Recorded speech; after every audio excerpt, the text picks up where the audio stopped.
Hi guys, it's Dom here from Sounds of a Magazine. Just had a wonderful chat with Brody King from AEW about his band God's Hate, about touring, about House of Black, of course, huge part of AEW programming right now, and future plans for that, as well as the potential of getting over here for a UK tour and so much more. So thank you so much to AEW for the time. Thank you so much to Brody for the time, and cheers for watching. We appreciate it. We'll see you again soon.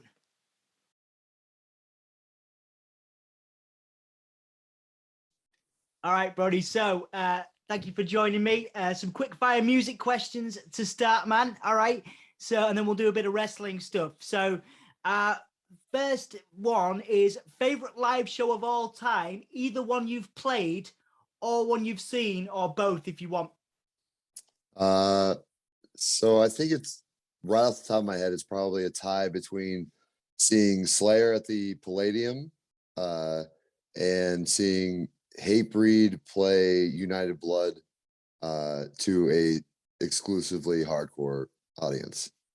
Nice one, man. Nice one. Yeah, I remember interviewing Hatebreed, and it was like just intense, an intense show. Absolutely, absolutely. Okay. Most interesting band aside from your own, of course. God's Hate. Aside, most interesting band, the one that you kind of most fascinated by. Um, Probably like Tool. Yeah, man. I saw Tool 2 nights ago. It blew my mind, man. Yeah, I think everything about that band is pretty crazy. Like, from when you hear like that they write music and like, I don't know, math equations or whatever it Yeah, is. But yeah, it's like on a whole different level of like artistic expression, I guess. yeah, man. It's a beautiful show. Like, because I was always more of a Perfect Circle man myself, but then like I saw them at Ozfest in 2002, and then saw them again like 15 years later or whatever it is, 20 years later. I can't do maths, and it was amazing to see them again, man. Absolutely killer band. All right, so slightly different questions. It's different sort of slant on that question. Band that makes the hairs on your neck stand up. So you know what I mean, like a band that like just feel. You know what I mean? Do you know what I mean when I say Yeah. yeah? That band. Who is that band for you? So, uh, as a live band, Terror is that band. Yeah, And like recently, the songs that they've been putting out for this new record, I think it comes out tomorrow. What is it? Pain Through Power. yeah.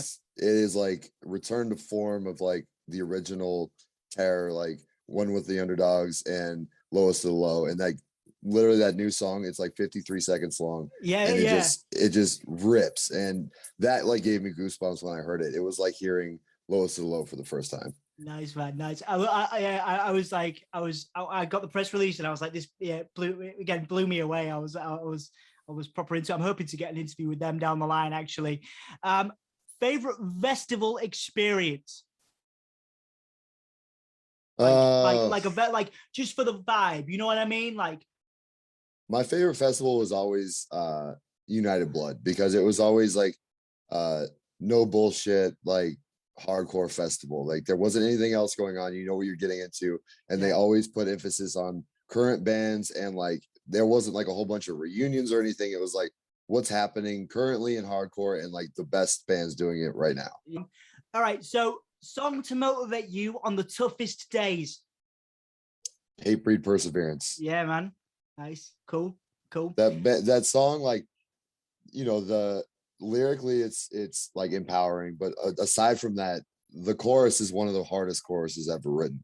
Like, and I'm friends with Sean Martin, and while they were writing that record, he said that Jamie just kind of like came in, was just like, hey, I have this idea for a song, and it's just like the chorus is just a pit the whole time. It's like the whole song is just hard as hell. Yeah, man. Yeah, yeah. That's, again, super intense, but just like just again the vibe and the message, I think is one of pretty much resounding positivity. It certainly was when I spoke to Jamie like a decade ago or whatever last time. Like they just it's just heavy and just like a really wonderful sound. And I would say that song in essence is probably the biggest influence on God's Hate Be Harder. Like Yeah, that yeah. that we wanted to have like a modern day Perseverance type vibe with that song. Yeah, man. I remember the first time I listened to that. It's one of those things. Again, it just motivates so many people in different ways. You know, whether you're in the pit or whether you're outside of it. Yeah. Yeah. So I definitely empathize with you on that one.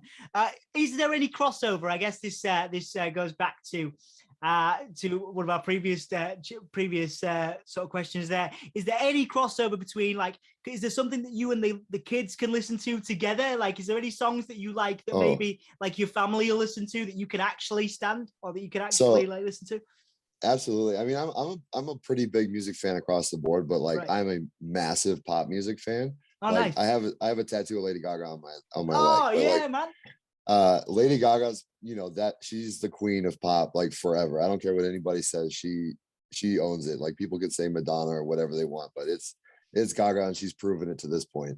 Um but yeah, I love Lady Gaga. Recently I really like Dua Lipa. I love Disney songs, like especially like, you know, Moana and Encanto and like all these Disney movies that my kids are watching now. I love the Coco songs. Like everything it's just so catchy because they're just pop songs. Yeah. And you know, if my kids can enjoy it and I can enjoy it, then we're doing a good job. Absolutely, man. Absolutely. Well, thank you. Thanks for sharing that as well. It's because again, there is sometimes, you know, some crossover there. So thank you for the Disney love, and also I get what you mean with Gaga. Absolutely, a huge fan of Lady Gaga for sure. Just the artistry, you know what I mean? It's Oh, just a good everything vibe. involved. Yeah, absolutely, absolutely right. Okay, so this is a big question. Moving on, sort of slightly from the music side of it, but we'll go back into it a little bit. How do you define success as a person, and then we're going to do as a musician and as a wrestler? So as a person first, how do you define success? Uh the way that I define success is if your family's happy and taken care of, then you're successful. I mean, if my kids can, you know, kind of go without needing, like then and I can take care of my parents and you know my wife and everyone is just kind of comfortable and we're all good and we're all in the same spot, then that's success to me. It's Yeah. not like I don't need to be in the biggest house. I don't need to drive the fanciest car. If we're all healthy and happy, then we're successful. Yeah, absolutely. And I guess the obvious question, do you feel like you're there, you know, personally, like it's certainly, you know, like I say, outside perceptions would say, yes, you are absolutely successful. But perception is one thing. So how do you feel? Do you feel like you are a successful person?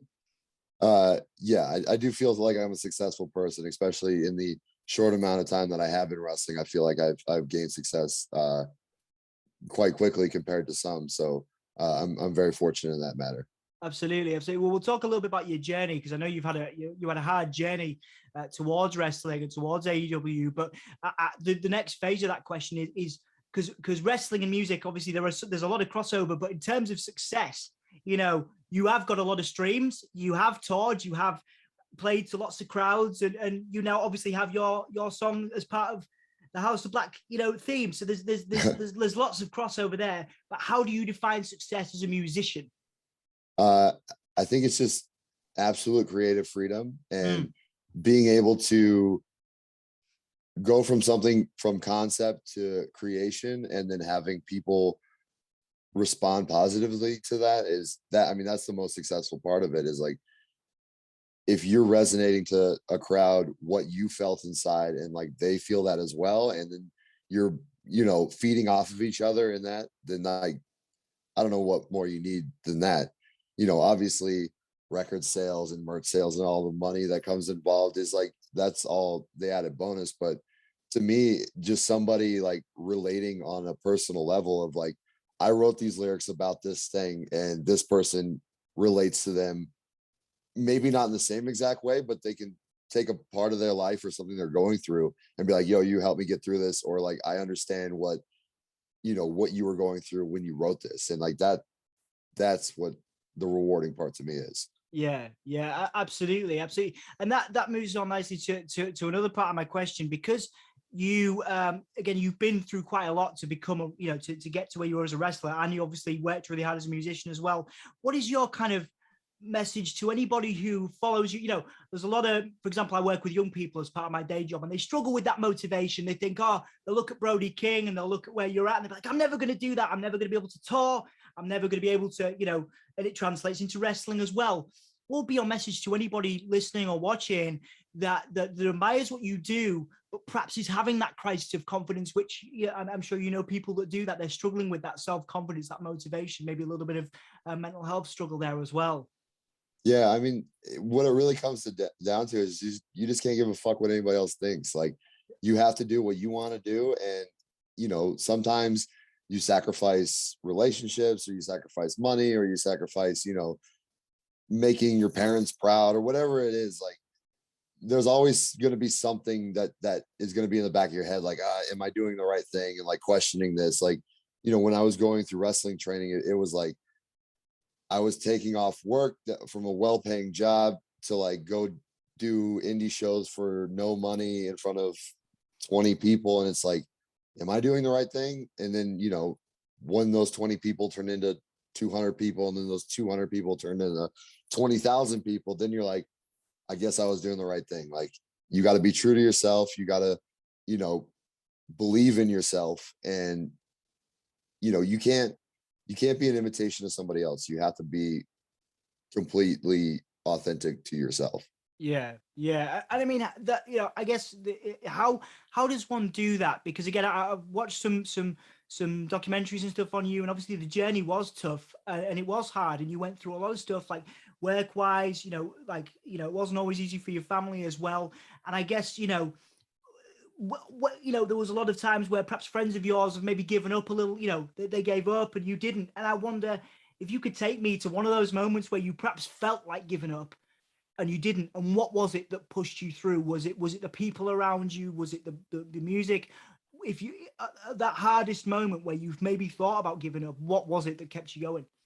I mean, it's definitely a support system. Like, I had my wife, who's incredibly supportive. My parents are like very supportive. And, you know, I had my core group of friends that were always there to kind of push me and like tell me I was doing the right thing. And, you know, when I got injured, or I was just like low on myself, like maybe I lost, you know, a company that I was working for went under or something. And, you know, obviously when like Ring of Honor went under, it was like, I had friends around me being like, it's going to be all right. We're going to dust you off. You'll be fine. Like, and just hearing those words of encouragement, like, mean everything. It's like, cause you know, you can think as much as you want, like, this is going to be okay. But in the back of your head, you're like, but what if it's not? But if you have 5 people around you going like, don't worry, you're good, then you're like, it's reaffirming. And then you can go into a more of a positive mindset, and that'll like push you forward. Mm. Absolutely, man. Absolutely. And I think there's something in that as well about how you will have changed a lot. You will have learned a lot through these experiences. If you could look back at who you were when you started out MLW, and you obviously went through Ring of Honor as well, and everything you went through, how have you changed and developed? What would you say to the person, you know, if you look back to the person you were to the person you are now, how would you say you've changed, developed as a person through your wrestling career, and I guess through your time in music as well? Uh, I mean, I would just say, like, just keep doing what you're doing. Mm. Like, even at the lowest points, believe in yourself. And because I feel like I always knew my path. I always knew where I wanted to go and what I wanted to do. And so far I've done all of those things. I've always had like a short-term goal and a long-term goal. And, you know, once you achieve that short-term goal, you find a new one. And then like you slowly climb up that ladder, and then you hit that long-term goal. Now you got to set another long-term goal. It's like, once I got to Ring of Honor, then it was like, okay, now we got to climb the ranks to headline Final Battle. Once we headline Final Battle, it's like, all right, what do we do next? It's like, okay, maybe, you know, AEW's on the horizon. And you just keep trugging along, and you can't go from I'm beginning wrestling to I'm going to be AEW world champion. Like that, there's too big of a gap there. You have to set bullet points in between. So when you hit those bullet points, you have that pride and you have that struggle that was between those points. And then you can strive for the next one. Absolutely, absolutely. And I just want to call back to something you said earlier about how in music you have complete creative freedom, and it does feel like to me, certainly as a fan watching on, that you have a lot of creative freedom with the House of Black, and there's a lot of nuances and references that you and Malakai and Buddy work on. What are your goals in AEW? Because it feels like you've got a pretty sweet deal, in terms of creative control and being able to do the things you want to do in the House of Black, and I guess beyond that as well. Yeah, I mean, we are very fortunate at AEW that, within reason, Tony Khan is willing to let us have a concept and an idea and kind of run with it. And like, if it doesn't work, he'll tell you, and if it's working, he'll tell you then too.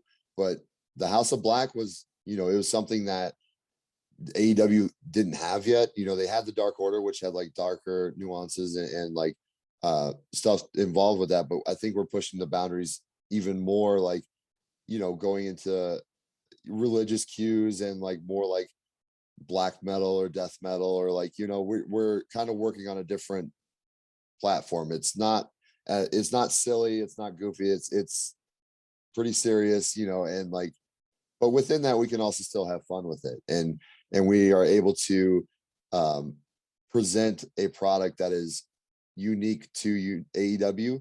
I mean, the House of Black is completely unique to them. It was created and conceived within AEW. So being able to present a product and to see where it's gone so far and within such a little time. I mean, it's really only been since the middle of January that I've been there, and then the middle of March that Buddy's been there. So it hasn't even been 6 months that we've been doing this, and it feels like we're getting a lot of momentum behind it. Absolutely, man. Absolutely. There's definitely tons of momentum, and it's an exciting time for you guys in AEW for sure. Are there any parallels? Because I know that you're involved in. I know you can't speak for Malakai, but I know you're involved in the creative process behind House of Black. But are there any parallels and ways that being a musician and writing for God's Hate has helped you, as a creative in wrestling terms, and with this and with your time in AEW and with the House of Black as well? Absolutely. I mean, uh, God's Hate for the most part is me and Colin Young. That like we started the band together, we wrote the demo together, and like everything goes through us as a filter, and then we kind of like, if we aren't sure of something, we'll go to Justin Loudon, who runs Close Casket Activities. He's kind of our confidant and like manager on that side, or we'll go through Taylor Young, who is also in the band now, but before that he was, he's Colin's brother, but he's also one of my best friends, and like he is kind of the driving force, like producer behind God's Hate as well. So we are able to, if we are completely butting heads on something, we're able to go to one side or the other and be like, what do you think of this? Who's wrong in this scenario? But we always have each other to kind of like collaborate with. And like when we're writing lyrics, it's never just me or just Colin. It's always like, okay, what do we want the song to be about? How do we get there? And, we write it together. And I feel like with House of Black, it's very much the same. Like, I don't think there's been anything that any of us have done or said that wasn't bounced off the other people and be like, what do you think of this? What can I do to make it better? What should this be based around? And, even recently I was like, I had like an outline and I had lines for a promo, and I was just like, Malakai, how do I get this together? And he was just like, well, what do you think about this? What do you think about this? And it's just like, just someone else's creative influence can completely just like start the flow. And like, I think that makes the best product. Some people work really good on their own and they can make their art perfect by themselves. I don't think that I'm one of those people. And I feel like I need influence and collaboration with others to put my best product out there. And that goes from promo to gimmick to even wrestling in the ring. I will never have a match where it's just me telling the other person what they're going to do. It's always going to be a collaborative effort. Yeah, absolutely. And do you have, in terms of those inspirations and things that you draw from, Obviously, outside of music, we've talked about some of those musical inspirations, but what about like visually and artistically? Are there any films or any things that you constantly go back to, whether it's a House of Black thing or, you know, even a God's Hate thing?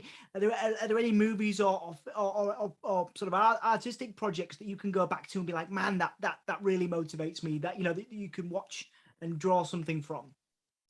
Uh, yeah, I mean, with God's Hate, it's usually like I just watch a lot of YouTube videos and like watch a lot of movies, and it's like a lot of stuff on, uh like government unrest and like, just oppressiveness of like the government, and just like stuff from the 60s and 70s about like segregation and stuff like that, and like racism, like just all these things to fuel like the influence to just write these like hateful lyrics towards racists, or like hateful lyrics towards the government, and like what my feelings towards those are, and what I want to portray out of that. And like it's funny because it's like after I write a record, or we're done writing a record, it's like, what the hell am I going to write about now? But then it's always something. It's like, this most recent record I had, a song that was completely different than anything we've ever written, and it was like kind of about my son, and it's like my struggles with my anger issues, and like mental health and stuff like that, and like trying to make it so that he doesn't have those same problems. Mm. Which is, it was a lot more personal than we've gotten on previous stuff. I've talked about some of those things lightly, but like not really in depth, and especially not with my child. But yeah, with wrestling, I think a lot of it is just pulling from the past and trying to make it modern, and also getting the aesthetics from horror movies, or weird like occult movies. Like we try to pull from like these like weird secret society type things that a lot of people don't know about or have ideas about, and kind of exploit it and like make it larger than life, I guess. Absolutely. The way it comes across on screen is fantastic. A few more questions now. I do want to squeeze one in just because thank you very much for the reflection about your material there. But there is something in, when you were talking about how you've been a bit more open on from the musical side of it and been able to reflect a little more, was that a cathartic process for you? What did that do for you, being able to do that? Because again, I spend a lot of time working with people who really struggle to get their emotions out. They're really, really finding it difficult, and they're trying to find an outlet for it, trying to figure out a way to do it. And maybe they don't want to too. They're a little bit afraid to perhaps get that their message out there, and some of those issues that you perhaps talked about. Was it difficult for you to do that, and how was it when you were able to write that stuff down, get those feelings out? uh I think at the beginning it is. I think you're a little bit more vulnerable, but once you kind of get in the groove, and like, I mean, the most recent record, God's Hate, by God's Hate, is it's our second LP, third recording effort, and I feel like by then we're just kind of like, well, how do we push or how do we push the envelope here, like. And I feel like creatively and as a band, we kind of just went for broke, and we were just like, this is a little extreme, but you know what, fuck it, let's see how it goes. Like, the song "Finish the Job" is literally just about killing racists, and it's like the chorus is "Finish the job, kill them all," and it's like, if for a first listen, someone's gonna be like, holy shit, what is wrong with these guys? But it's like, on a different level, like you can take that however you want it, but it's just our thought process on like, this is not acceptable, it'll never be acceptable. I don't care what you have to say, like, you're wrong. Like, Yeah. you can preach about whatever you want, or for freedom of speech, you should probably still get punched in the mouth. Like, Yeah. that's Yeah. just, at the end of the day, that's just how we feel. But Yeah. Absolutely. yeah, it's just about like, artistically, you just have to kind of go for broke, and like you have to take risks that might get you in hot water. But as an artist, that's kind of what you have to be willing to do. Yeah, man. Yeah, man. And I'm gonna squeeze one in just because of the poster on your wall, the typo poster, and obviously the legacy of Pete Steele, and someone that obviously polarized a lot of people with his music and the visuals, and the sort of how he presented himself. And I wanted to ask you, do you pay much attention to legacy in a musical sense or a wrestling sense? Or does it not concern you at all? Do you think about legacy and how you want to be remembered as a performer, or does it not? Does it, in the same? Because obviously, I'm not sure Pete Steele was sat on the tour bus going, "I wonder, which appendage or whatever of mine is going to be remembered in this way." But do you think about legacy at all? And if so, how do you feel about it? I mean, absolutely. I think if you're not concerned about legacy, like, what are you doing? Like, you should be always thoughtful of like what your footprint on whatever creative freedom you're doing should be. Like, if it's music, like, you should have this body of work that you're proud of and that you want it to live forever. I mean, most of the records that I listen to are 10, 15, 20 years old, even going back to, like Elton John. Like, these are timeless records where a lot of these lyrics like ring true today. And like, you can put them on at any point in your life and like reflect on that.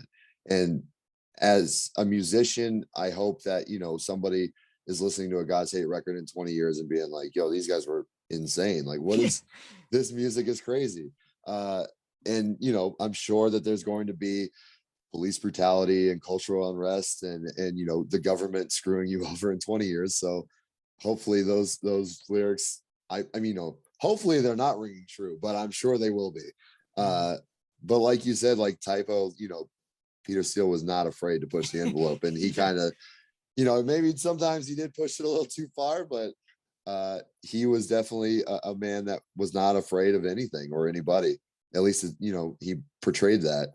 And in wrestling, I feel like you should always be trying to like leave some kind of mark on the business, whether it's you being just a great performer, a great wrestler, or you had a great piece of time where you were kind of doing what you wanted in a different scenario. Like, right now I feel like there's no one else in wrestling really doing what House of Black is doing and doing it like us. Like, it's different, it's odd, it's scary, whatever you want to call it. It's, it's turning heads. Some people don't like it, but you know what? Maybe this is not for them. Yeah, absolutely, man. Absolutely. And that, moves on to, as we finish up. What is your message to, because obviously we're in the UK, two strands to every question, I realize, because obviously I'm fascinated by your musical journey, but also your journey as a wrestler. What is your message to AEW fans in the UK that have supported you and supported you in Ring of Honor and throughout your wrestling career? And I guess, can we expect a UK tour for God's Hate anytime soon? Hopefully. I mean, we all really love being in the UK. I've never been able to play a show in the UK. Unfortunately, Outbreak Fest had to get canceled because of the Forbidden Door pay-per-view. But we will definitely make it up to the UK fans. And when ticket prices to go there aren't $1 million, we will definitely be over there with, some crazy combination of bands, I'm sure. We would love to come over there and just, blow people away, because I know that we have a lot of dedicated fans, and I know that the UK audience loves heavy music. Absolutely. And as far as the House of Black, there has been some rumblings of, the House of Black personally taking, maybe some independent bookings in the UK or, Europe. And, the day that AEW gets to come over there, I'm sure that, the entrance alone will blow everybody away. Absolutely, man. Absolutely. It was the first I knew you were supposed to play Outbreak as well. Yeah. I'm going to Outbreak this year, and I'm so excited about it. So, but yeah, that would have been cool. So fingers crossed, man. And final question then is the plugging bit, the plugging bit. So obviously you're in the midst of a feud with Death Triangle on AEW TV. Obviously you do have God's Hate. Anything that's coming up for you that you can tell me about that you like to plug? Oh, I don't know. I put you on the spot. I put you on the spot. Everything is kind of under wraps right now. We have a couple festivals that we're going to be announcing with God's Hate. That's going to be pretty fun. One legendary festival in Los Angeles that we won't, completely out, but Nice. it's one of our favorite places to be because it's like kind of our hometown. But other than that, wrestling wise, we, like you said, are in this feud with Death Triangle, and I'm sure that that's going to be going to some high stakes and high places, and we will be